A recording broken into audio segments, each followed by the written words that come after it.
बस कर दो। दिन दहाड़े यहाँ बैठकर चोंचे लड़ाई जा रही हैं। थू है तुम।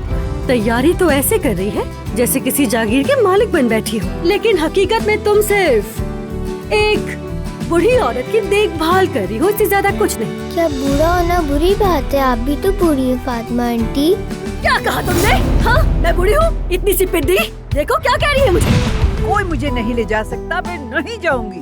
अगर आप चेकअप नहीं करवाएंगे तो मैं आइंदा अपना कोई चेकअप नहीं करवाऊंगा। अरे बाबा, मलाह साहिबा, चले हम दोनों चलते हैं, थोड़ी हवा खा लेंगे, एक एक कॉफी भी हो जाएगी।